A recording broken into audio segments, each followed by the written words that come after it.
कब ऐसा अवसर आएगा कि रात दिन बैठा हुआ उनके लिए असुर प्रभा करूँगा, उन्हें पुकार पुकार कर जीऊँगा। कब ऐसा अवसर आएगा वे मुझे आकर स्वीकार करेंगे। बस मुख्य बात चिंतन, गाढ़ चिंतन, दृढ़ भरोसा, किसी भी परिस्थिति में अनुकूल या प्रतिकूल यह आश्रय नहीं हट सकता। और उनके चरणों का स्मरण, जैसी भी बाहरी या आंतरिक स्थिति है, उनका स्मरण नहीं छूट सकता। ऐसे उपासक के हृदय में, जिसके हृदय में ये दोनों बातें दृढ़ हो गई हैं, प्रभु के चरणों का स्मरण और उन्हीं का भरोसा, बिना प्रयास के ये चाह जागृत होने लगती है। वो व्याकुलता जो अत्यंत दुर्लभ है प्रकट होने लगती है। भगवत प्राप्ति से भी मुख्य है प्रभु के मिलन की व्याकुलता। समस्त हृदय के दोषों का नाश कर कर प्रभु को मिलने के लिए विवश कर देने वाली है ये व्याकुलता।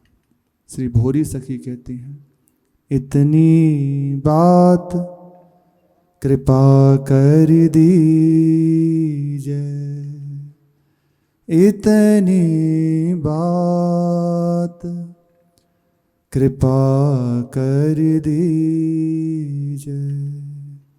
हे लाडली जो, आप इतनी बात मेरे ऊपर करुणा कर दीजिए।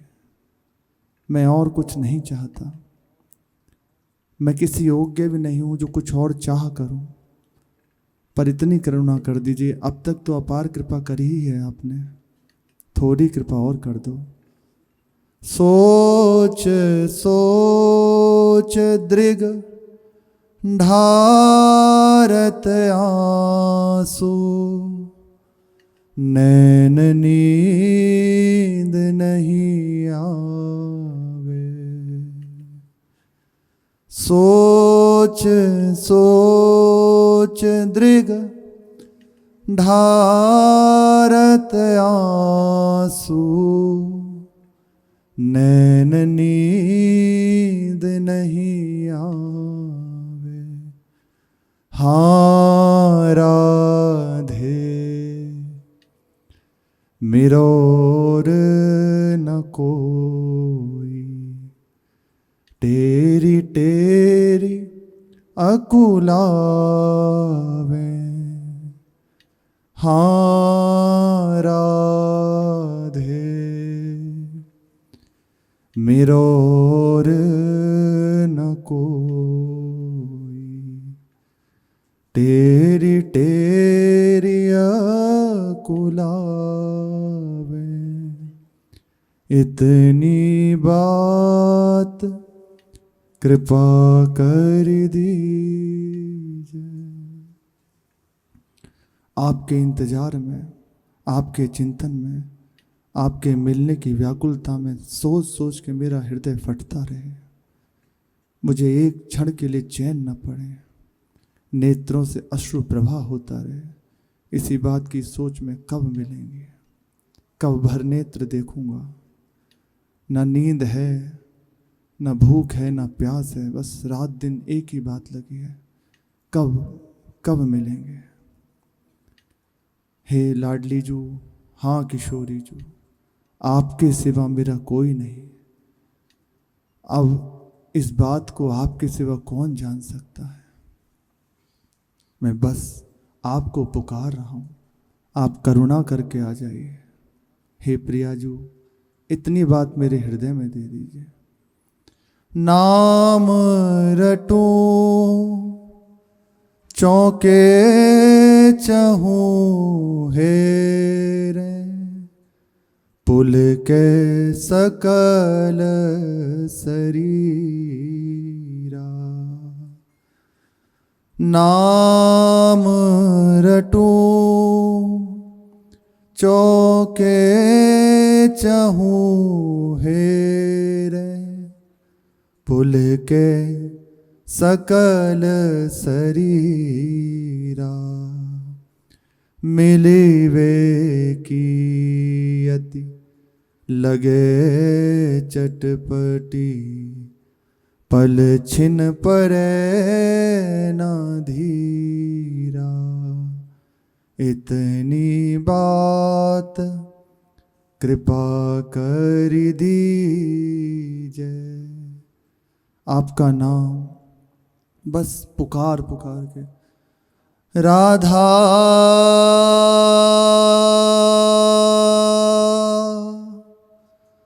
राधा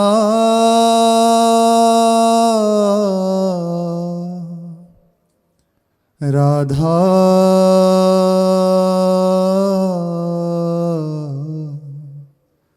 राधा। कब आपका नाम ले लेकर आपको पुकारूंगा, नाम रटूं चौके चाहूँ हेरे, जहाँ देखूं राधा। बस हृदय में लगा कोई पत्ता खड़का, कहीं आवाज आई कि बस मेरी श्री जी आ गई।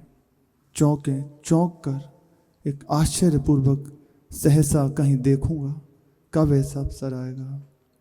सारे शरीर में पुलकन होगी, नेत्रों में अश्रु होंगे, मुख से आपका नाम पुकार रहा होगा, हृदय व्याकुल होगा। मिलने की हृदय में इतनी व्याकुलता, एक क्षण के लिए भी चैन ना पड़े। हे लाडली जो, आप मिलो मत मिलो, पर मेरे हृदय में इतनी कृपा करके ये व्याकुलता प्रदान कर दीजिए। मैं और कुछ नहीं चाहता। आप अहेतु की कृपालु हैं, अब तक कृपा ही कर रहे हैं, इतनी कृपा और कर दीजिए। ये व्याकुलता उस उपासक के हृदय में जागृत होने लगती है, जिसका जीवन प्रभु के चरणों का भरोसा, उसका जीवन समर्पित हो गया उनके चरणों में, और बस एकमात्र अब उनके सिवा कोई नहीं, उन्हीं का चिंतन। जब दूसरा कोई नहीं तो उनके बिना रह कैसे सकते हैं। ये व्याकुलता प्रकट होने लगती है। दृढ़ भरोसा, जहाँ दृढ़ भरोसा जागृत हुआ, मुख्य बात साधना आश्रय पुष्ट करने की है। जितना भी साधन संयम आदि वर्णन किया जाता है, श्रवण किया जाता है, उसकी मुख्यता बात केवल हमारा भरोसा, हमारा आश्रय दृढ़ हो जाए, हमारे हृदय में प्रिया प्रीतम के चरणों का भरोसा जागृत हो जाए, ये अहंकार नष्ट हो जाए, इसलिए है। अन्यथा प्रभु की प्राप्ति केवल आश्रय से होती है। जितने भी साधन का वर्णन किया जाता है, हटो, संसार से हटाकर अहंकार को गलित करने के लिए। जहाँ अहम गलित हुआ, गलित अहम में ये बात आने लगती है, उसका हृदय ही आश्रित होने लगता है। क्योंकि जब किसी योग्य नहीं तो सर्वसमर्थ की खोज होती है, वो सर्वसमर्थ प्रभु हैं। ऐसी स्थिति जब तक प्राप्त ना हो तब तक सब किसी काम का नहीं, बस समय व्यतीत करना ही है। इसलिए जितनी जल्दी हो सके इस स्थिति की प्राप्ति कर लें। बस भरोसा दृढ़ करते चले जाएं, हर स्थिति में उनका चिंतन न छूटे, उनका भरोसा न छूटे। परिस्थितियां आएंगी, ऐसी परिस्थितियां आपके जीवन में जागृत हो जाएंगी कि छोड़ो ये, आओ, या तो बहुत अनुकूलता या बहुत प्रतिकूलता, पर ना अनुकूलता में राजी न प्रतिकूलता में राजी, केवल श्यामा श्याम। प्रसंग चल रहा है श्री मीरा जी का, और ये प्रतिकूलता अनुकूलता आदि सहने की सामर्थ्य भक्तों की कृपा से बिना प्रयास किया जाती है। ये व्याकुलता, प्रभु से मिलने की लालसा भक्तों के संग से बिना प्रयास के जागृत हो जाती है। भक्तमाल जी में लिखा है, भक्त संग छिन एक में देत भक्ति उपजाए। भक्तों की सामर्थ्य है। प्रभु के लिए जब देखते हैं ये इतना भजन करते हैं, ऐसी इनकी स्थिति, कब मेरी ऐसी होगी, ये बात आना बड़ी दुर्लभ है। कब मेरे ऊपर कृपा होगी, कब मैं भी श्री श्यामा श्याम के लिए तड़पूंगा, कब उनके मिलने के लिए मेरे भी हृदय में व्याकुलता प्रकट होगी, ये बात आने लगती है। जहाँ ये बात आने लगी, प्रभु दूर नहीं है, दूर है तो ये बात बस। और ये बात बहुत जल्दी भक्तों की कृपा से आती है, भक्तों की बिना कृपा के नहीं आती। आप खूब कुछ भी कर लीजिए, पर भक्तों का संग नहीं है, भक्तों का आश्रय नहीं है, तो ये बात ही नहीं आ सकती। भरोसा कैसे होता है, परिस्थितियों को कैसे सहन किया जाता है। प्रत्येक स्थिति में संसार को कोई सत्य ना मानते हुए केवल प्रभु के लिए जीना, ये भक्तों की कृपा से आती है। मीरा जी के हृदय में हुआ कि गुरुदेव होने चाहिए। मेरे गुरुदेव कौन है? वह इस बात का उत्तर लेने के लिए दूधा जी के पास पहुंची। दूधा जी ने कहा कि इस क्षेत्र में अधिकारी को वंचित नहीं रखा जाता, या तो स्वयं प्यासा सरोवर के पास पहुंचा दिया जाता है प्यासे को, और यदि प्यासा नहीं पहुंच सकता तो सरोवर इस प्यासे के समीप आ जाता है। ये इस क्षेत्र की महिमा है। और तुम निश्चिंत रहो, तुम्हारे गिरधर गोपाल है ना, वह जगत गुरु हैं, वह किसी न किसी रूप में ऐसी व्यवस्था स्वयं कर देंगे, तुम भरोसा रखो। मीरा जी आश्वासन पाके चल दी और ठाकुर जी से कहा, जिस रूप में भी आज आप आओगे, अन्यथा कल, क्योंकि कल गुरु पूर्णिमा है ना, तो जब आप पधारोगे मैं आपको गुरु रूप से वरण कर लूँगी, जिस संत रूप में आप पधारेंगे। ठाकुर जी के पास पहुंची और बस अंदर ये बात दृढ़ कर ली, आप ही गुरुदेव हैं, अब आप जिस रूप में पधारेंगे। और तानपुरा लेकर गाने लगे, क्योंकि भक्तों का जीवन ही इतना, अब है ही नहीं कोई ठौर। वहां से उत्तर मिला, पर पूर्णता तो इनसे है ना, तो बस अब तानपुरा लिया, गाने लगी। मोहि लागी लगन गुरु चरणन की। मेरे हृदय में अब गुरु के मिलने की, उनको प्राप्त करने की लगन लग गई है। चरण बिना मोहि कछु नहीं भावे, जग माया सब सपनन की। मोहि लागी लगन गुरु चरणन की। इन चरणों को छोड़कर मुझे अब कुछ नहीं भाता।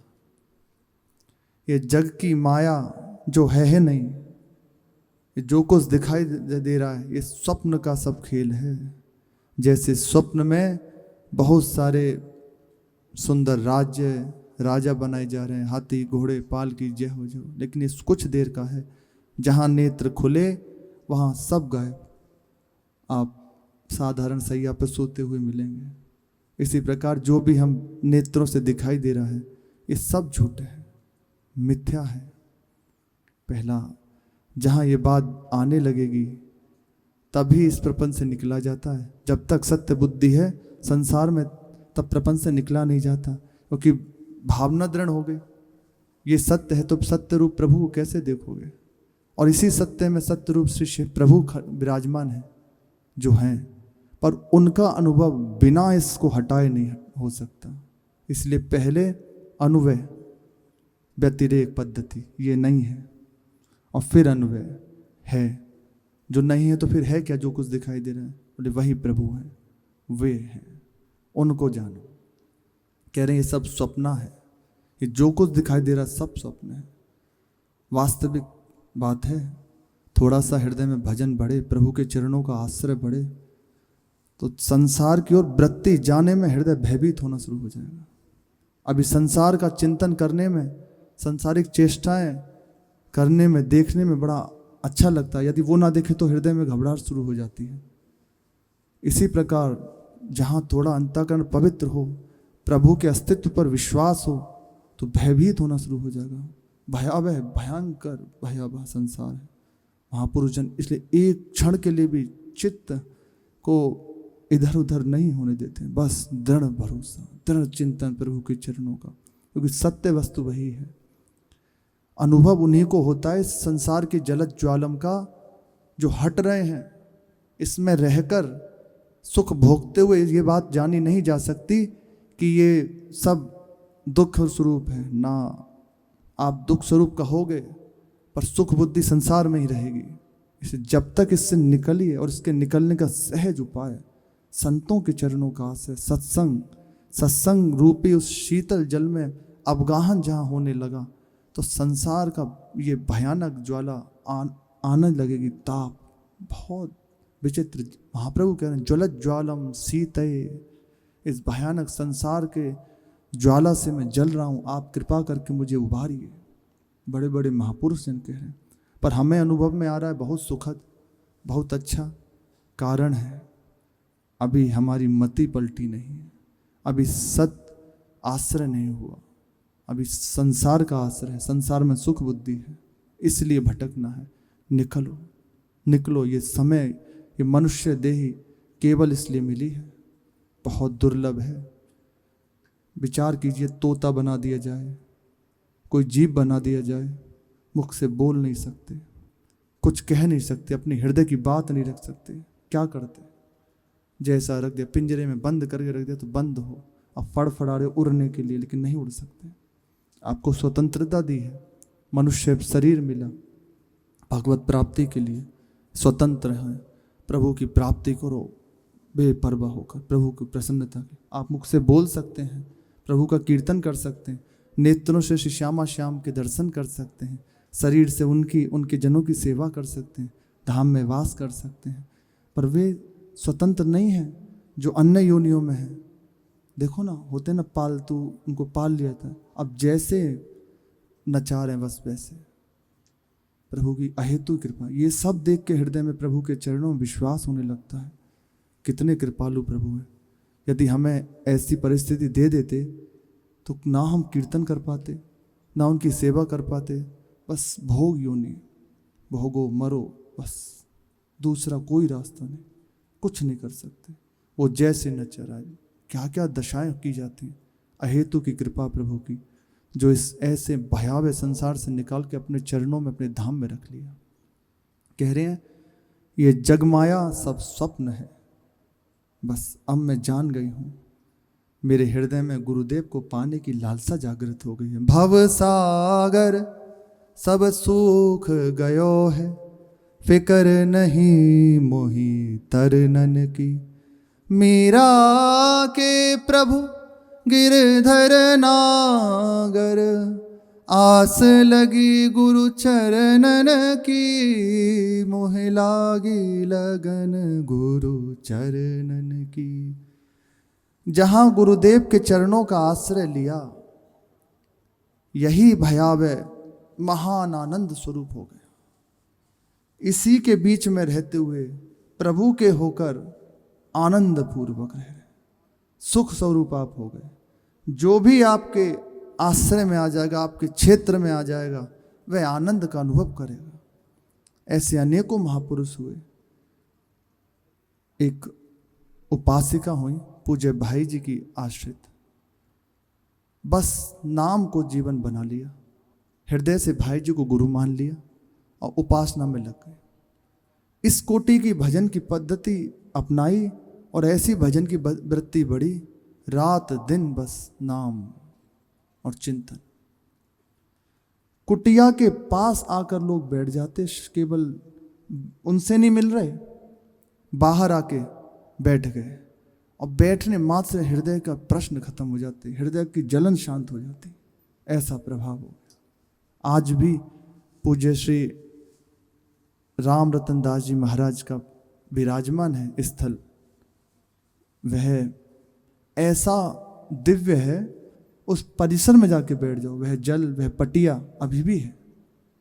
मुख्य श्री राम रतन दास जी महाराज हुए, उन्हीं की भजन पद्धति आज भी, जैसी किसी की कोई परेशानी है तो बस उस जल को ले ले, पटिया के सामने प्रणाम कर ले, मन्नत मांग ले, ठीक हो जाएगा।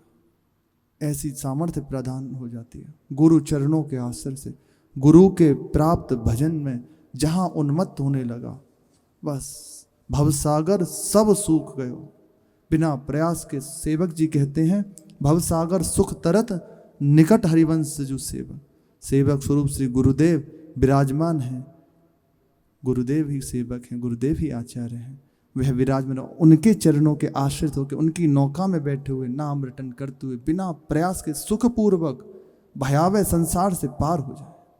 श्री सेवक जी महाराज कह रहे हैं, ये सूख गया, नाम लेत भव सिंधु सुखाई, सुखा दिया नाम की कृपा से। सर्व समर्थ नाम से बढ़ के कुछ नहीं, बहुत सामर्थ्यशाली, प्रभु से भी बढ़ के। अब मुझे तरने की फिक्र नहीं है, क्योंकि ऐसे समर्थ चरणों का आश्रय ले लिया, ऐसी नौका में बैठ गए। अब इससे कब पार हो जाएंगे ये भी उनकी ऊपर छोड़ दिया, बेपरवाह। गुरुदेव की बाह पकड़ ली, गुरुदेव ने बाह पकड़ ली, गुरुदेव ने चरणों में स्वीकार कर लिया, अर्थात उनके चरण रूपी नौका में बैठ गए और इस भवसागर से बिना प्रयास के तरते जा रहे हैं। मीरा के प्रभु गिरधर नागर, आस लगी गुरु चरणन की, मेरे हृदय में गुरु को पाने की आशा लग गई। ऐसे बस रिझाने लगी ठाकुर जी को, महाराज सतगुरु बेगा आजो जी, हे गुरुदेव जल्दी पधारिए, आपके लिए हृदय व्याकुल है। तुम बिछुड़िया दुख पाऊं जी, मैं मन माही मुरझाऊं जी, जल्दी पधारिए। आपके बिछड़न से हृदय बड़ा दुखी है, मैं मन में बड़ा अशांत हूं, पधारिए पधारिए। मैं कोयल जू कुरलाऊं जी, कुछ बाहर नहीं कह पाऊं जी, हृदय की पीड़ा, हृदय की बात किससे कहें आपकी सिवा, मैं हृदय में बार बार विकल हो रही हूं, करुणा करके पधारिए। मोहि बाघन विरह सतावे हो, कई किया पार न पावे हो, ये विरह रूपी बागनी सता रही है आपके मिलने के लिए, करुणा करके पधारिए। ओ दिन कदे करोला जी, म्हारे आंगन पाव धरोला जी, अरज करे मीरा दासी जी, गुरुपद रज की प्यासी जी। वह कब दिन आएगा जिस दिन आप मेरे आंगन में, मेरे घर में और मेरे हृदय रूपी आंगन में अपना चरण पधराएंगे। ये दासी अर्ज कर रही है, करुणा करके पधारिए, आपके चरण रज को मस्तक पर लगाने के लिए मेरा हृदय व्याकुल हो रहा है। बस ऐसे विनय करते हुए बस रात में शयन करने लगी, ठाकुर जी के सामने अपना गायन किया, उनकी सेवा करी और रात्रि में शयन करने लगी। तो देखो दूधा जी ने कहा, इस क्षेत्र में जो है अधिकारी को वंचित नहीं रखा जाता।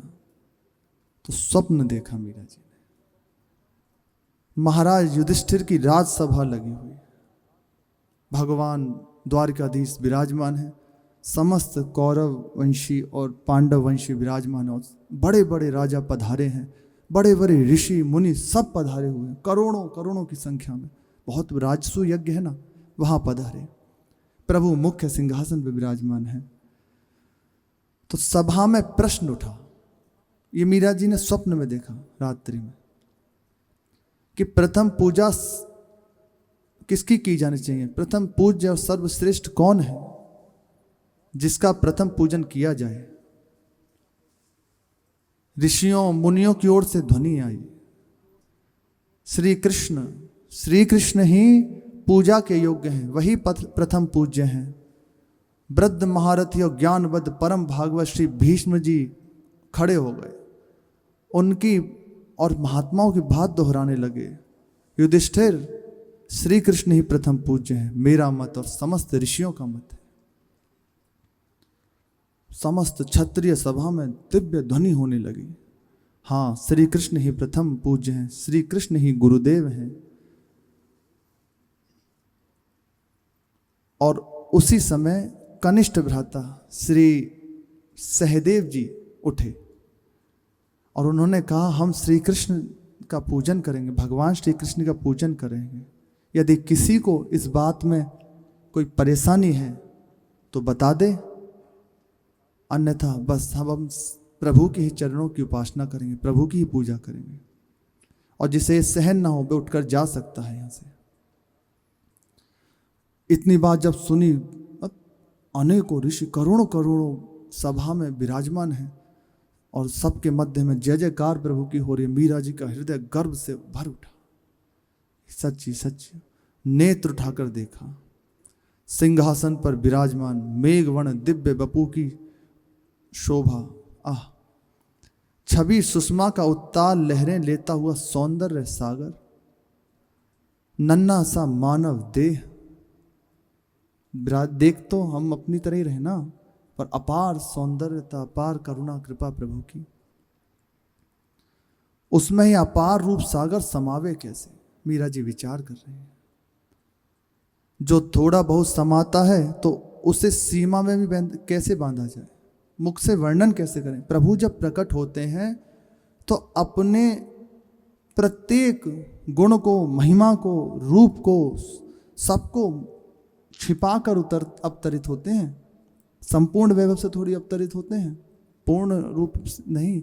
जितना सह सकें, जितना सब उस तेज को सह पावे, उतना ही प्रभु यहाँ धारण करते हैं द्वारिकाधीश रूप से। तो सबको दर्शन दे रहे हैं तो उतना ही बस, पूर्ण रूपेण नहीं।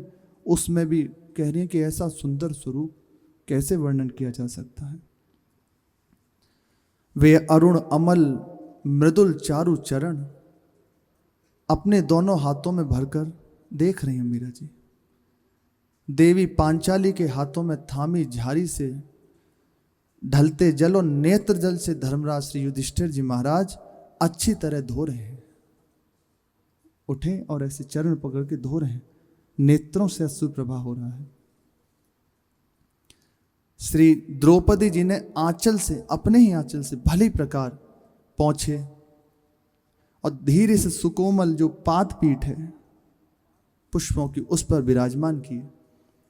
प्रक्षालन जल अपने मुख में लिया और अपनी देह पर छिड़का और फिर पूजा आरंभ की। गंग जनक, गंगा जनक, गंग जनक, गंगा जी के जनक, ये चरण है ना, गंगा जी का अवतरण इन्हीं चरणों से हुआ है। वामन भगवान के जब चरणों को धोया ब्रह्मा जी ने, उस समय गंगा जी का प्रादुर्भाव हुआ। हय ही ये धन, हर ही ये धन, भगवान शिव के हृदय के धन सिंधुजा कर लालित श्री लक्ष्मी जी के द्वारा ये पोषित हैं, दुलार किए गए हैं। पाद पद्मों को कुमकुम केसर अक्षत पुष्प भेंट से अर्चना की और इसके बाद भरत खंड के इस तुच्छ राज्य की भेंट सहित यह प्रथम पांडव श्री चरणों में प्रणत है, ऐसा युधिष्ठिर महाराज ने कह के मस्तक को रख दिया।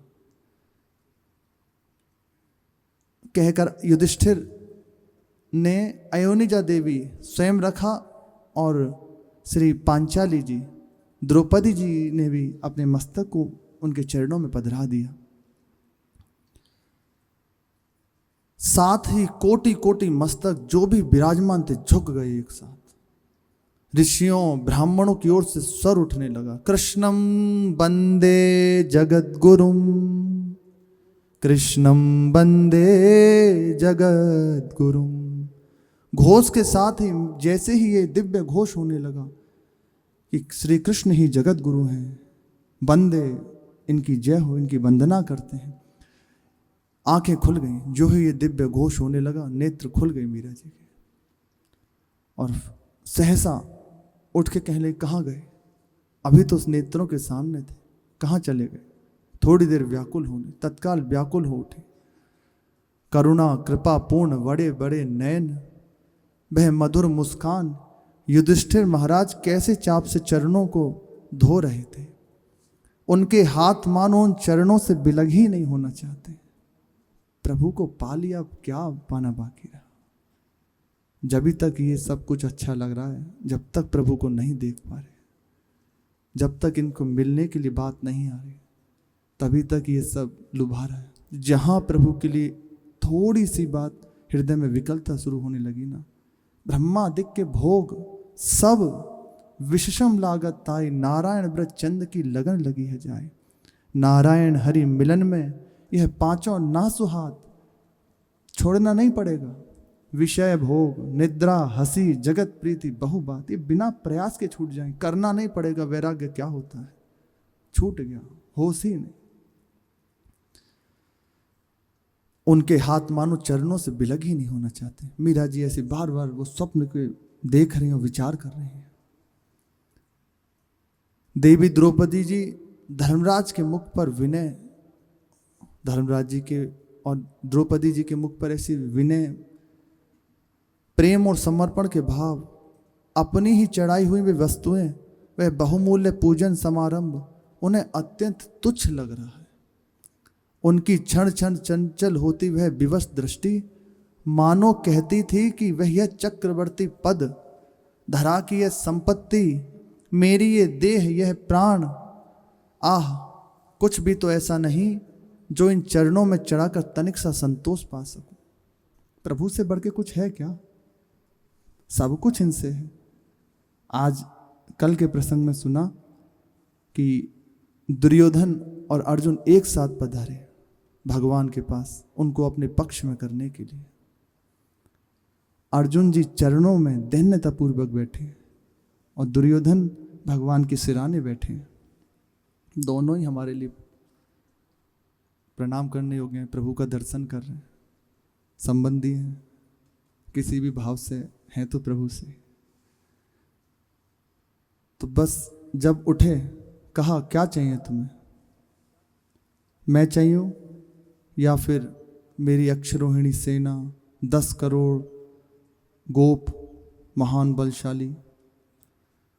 अर्जुन जी ने इतना ही कहा प्रभु मुझे आप चाहिए, ये आपकी शक्ति ये नहीं चाहिए मुझे, आप जहाँ हो वहाँ सब कुछ है, क्योंकि सब कुछ आप में विराजमान है, आपको छोड़ दिया तो इसका क्या करूँगा मैं। और इतना कहकर बस प्रभु ने भी पूछा कि तुमने थक गए, तुम तो प्रभु ही परीक्षा ले रहे, इतना सुंदर अवसर देखो ना, दुर्योधन सारी सेना, एक अक्षरोहिणी, 2 अक्षरोहिणी, एक अक्षरोहिणी सेना नारायणी और 10 करोड़ गोप ले लिए उसने, पर तुम्हारे पास तो मैं ही हूं, वो भी अस्त्र नहीं उठाऊंगा, फिर कैसे तुम्हारी विजय होगी। बोले जहां आप हो वहां विजय श्री बिना प्रयास के हो जाएगी, इसलिए मुझे कुछ और नहीं चाहिए। आपके सामने सब कुछ तुच्छ है, ये सब आपसे हैं, इनसे आप नहीं हो, इसलिए प्रभु के समानता कुछ नहीं कर सकता। प्रभु को पा लिया फिर क्या पानी बाकी रह गया। लग रहा है कि क्या भेंट कर दूं, यह अल्पमति अल्प प्राण युधिष्ठिर तो सदा से तुम्हारा ही है, केवल मेरे संतोष के लिए स्वीकृति प्रदान कर दीजिए। आप ही की वस्तु है और मैं आपका हूं, बस मेरी प्रसन्नता के लिए स्वीकृति प्रदान कर दो, हाँ मेरा है। ऐसे दिव्य भाव मीरा जी कह रही हैं, धर्मराज के इतने दिव्य भाव हैं, मुझे कब प्राप्त होंगे। देखो लालसा भक्त के संग से ही ये जागृत होती है, कब मेरे हृदय में ऐसी बात आएगी, कब मेरा भी हृदय प्रिया प्रीतम के लिए तड़पेगा। सत्संग से बहुत जल्दी ये बात आने लगती है। ये ऐसे दिव्य भाव मेरे हृदय में कब आएंगे, कब मुझे प्राप्त होंगे, कब प्राणों की व्याकुलता उन्हें कृपा परवश करेगी, उन्हें लाने के लिए मजबूर कर देगी, आने के लिए विवश कर देगी। वे सब लोग कह रहे थे कृष्णम वंदे जगत गुरुम, सच तुम ही तो सच्चे गुरु हो। आज तुम जिस संत के रूप में पधारोगे मैं उनको ही गुरु मान लूंगी। मीरा जी ने दृढ़ निश्चय कर लिया, मान लिया आप ही गुरुदेव हैं, जिस संत के रूप में पधारोगे मैं बस आपको वरण कर लूंगी। नित्य कर्म से निवृत्त हुई और ठाकुर जी का श्रृंगार किया, गिरधर गोपाल जी का गुरु भाव से पूजा करी। प्रथम पूजा श्री मीरा जी ने ठाकुर जी की गुरु भाव से करी वहीं, और फिर तानपुरा लेकर स्वयं गाने, री मेरे पार निकस गया सतगुरु मार्याती, विरह झाल लगी उर अंतर व्याकुल भया सरी। ऐसी गुरुदेव ने करुणा करी, ऐसा नेत्र कृपा कटाक्ष रूपी दृष्टि फेरी कि नेत्र हृदय से पार हो गए। अब विरह झाल लगी और अंतर, मिलने की व्याकुलता जागृत हो गई। अब हृदय व्याकुल हो गया, ये शरीर भी अब उसके लिए तड़प रहा है उनसे मिलने के लिए, हृदय भी तड़प रहा है और शरीर में भी चैन नहीं है। एक क्षण के लिए ऐसी करुणा भरी दृष्टि गुरुदेव ने करी, ये गुरु कृपा ही केवल। इत उत चित्त चले नहीं कबहू डारी प्रेम जंजीर, के जाने मारो प्रीतम प्यारो और न जाने पीर। अब ये चित्त चलाने से नहीं चलता, इधर उधर यहाँ लगाने से नहीं लगता। वह कह रही है अब इत उत चित्त चले नहीं कबहू डारी प्रेम जंजीर। गुरु रूपी कृपा ने, गुरुदेव ने कृपा रूपी अपनी जंजीर ऐसी डाल दी, ये चित्त अब चाहकर भी नहीं हट सकता। चित्त कहे राम सिय पद परिहरी अब ना कहूँ चले जियो। जहाँ रूप का लोभ हृदय में जागृत हुआ, जहाँ रूप की फांस पड़ी, ये चित्त रूपी हिरण का उछल कूद बिल्कुल बंद हो जाता है। जब तक इस चित्त में चंचलता है, व्याकुलता है, इधर उधर भटक रहा है, अभी रूप का, प्रभु की प्राप्ति का, प्रभु का आकर्षण पैदा नहीं हुआ, जहाँ ये कृपा रूपी पासा पड़ा ना, बस शांत हो जाए। और ये पड़ता गुरुदेव की करुणा से है। इस पीड़ा को या तो प्रीतम जानते हैं या मैं जानती हूं, दूसरा कोई नहीं जान सकता। कहा करूं मेरो बस नहीं सजनी, नैन झरत दो नीर। अद्भुत स्थिति, यही तो जीवन की सार बात है। हृदय व्याकुल है, नेत्रों से अश्रु प्रवाह हो रहा है, निरंतर नाम का रटन है, रूप छाया हुआ है। इससे बड़ी कुछ वस्तु है, इससे बड़ा कुछ है? समस्त वैभव लौटता है चरणों में। जगत की छोड़ो, त्रिभुवन का वैभव लौटता है। बड़े बड़े लोकपति कहते हैं एक बार अगर ये हमारे और देख ले। लोकपति ब्रह्मा जी आरती उतारने के लिए तैयार रहते हैं कि जब ये विमान से जाएगा तो इसकी आरती उतारेंगे अपने परिकर के साथ। जो दिव्य धामों की यात्राएं होती हैं, पूज्य श्री मथुरा दास जी के वचन है। जब कोई जीव भगवत स्वरूप होकर भगवत धाम के लिए जाता है उस विमान में, तो रास्ते में समस्त लोग, सातों लोग ऊपर के खड़े रहते हैं। वहाँ के प्रधान समस्त परिकर के साथ, ब्रह्मा जी अपने परिकर के साथ, देवराज इंद्र अपने परिकर के साथ, अतल जितना भी है ना, स्वर्ग लोग, भूलोक, जनलोक, तपलोक, महन लोक, ब्रह्मलोक आदि सब अपने अपने परिकर के संग खड़े कि एक बार इस भगवत आश्रित की, भगवत शरणागत की, प्रभु के पार्षद की आरती उतार लें, ये हमारी और कृपा दृष्टि से देख लें तो प्रभु प्रसन्न हो जाए। ये सामर्थ्य। संसार की भोगों की बात क्या, समस्त वैभव उसके चरणों में लौटने लगता है। कहते हैं अब मेरा बस नहीं कुछ भी, नेत्रों से अश्रु प्रवाह निरंतर हो रहा है, मैं चाहकर भी नहीं रोक पा रहे।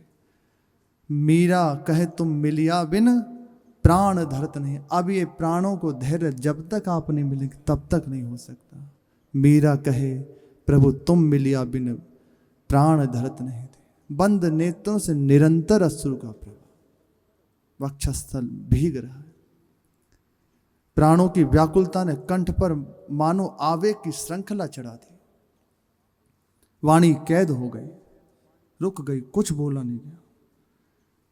अपनी दशा को छिपाने के लिए मीरा जी ने गाते गाते वाणी मौन, मुख से कुछ बोला नहीं जा रहा और बार बार हिलकियां शुरू हो गई, शरीर कंपायमान होने लगा, छिपाने लगे क्योंकि सखियां दासियां खड़ी हैं। प्रयत्न में, इस छिपाने के प्रयत्न में ऐसे सखियों की तरफ दृष्टि थी। ये गिरधर गोपाल विराजमान है, ऐसे मुख फेरा और दीवार की ओर मुख कर लिया और भीत पर दोनों हाथ ऐसे लगाए और मस्तक टिका दिया। इतना रुदन का प्रवाह कि रोकने पे भी शरीर ऐसे थर थर कांप रहा है। इतना वहम जो हृदय में ये प्रेम की पास पड़ी हुई है, रोक रहे हैं बार बार पर ऐसे हिलकियां ले लेके। देह रह रह करके झटके खाने लगा। यह दशा देखकर दासियों ने कीर्तन करना प्रारंभ कर दिया। चंपा जी, चमेली जी दोनों ओर खड़ी हो गई कि कहीं गिर ना पड़े, कहीं अचेत ना हो पड़े। उसी समय थोड़ी देर में जब ये दशा थी, थोड़ी देर में आई कि एक दासी ने आकर कहा कि माता झाली जी पधार रही हैं। कान में कहा कुंवरानी सा पधार रही हैं। फिर संभाला अपने आप को मीरा जी, बहुत प्रयास करके ऐसी स्थिति में संभालते हुए फिर बैठ गए, नेत्र पहुंचे और तानपुरा लेके फिर गाने लगे। शेष चर्चा आगे। श्री राधा वल्लभ लाल की।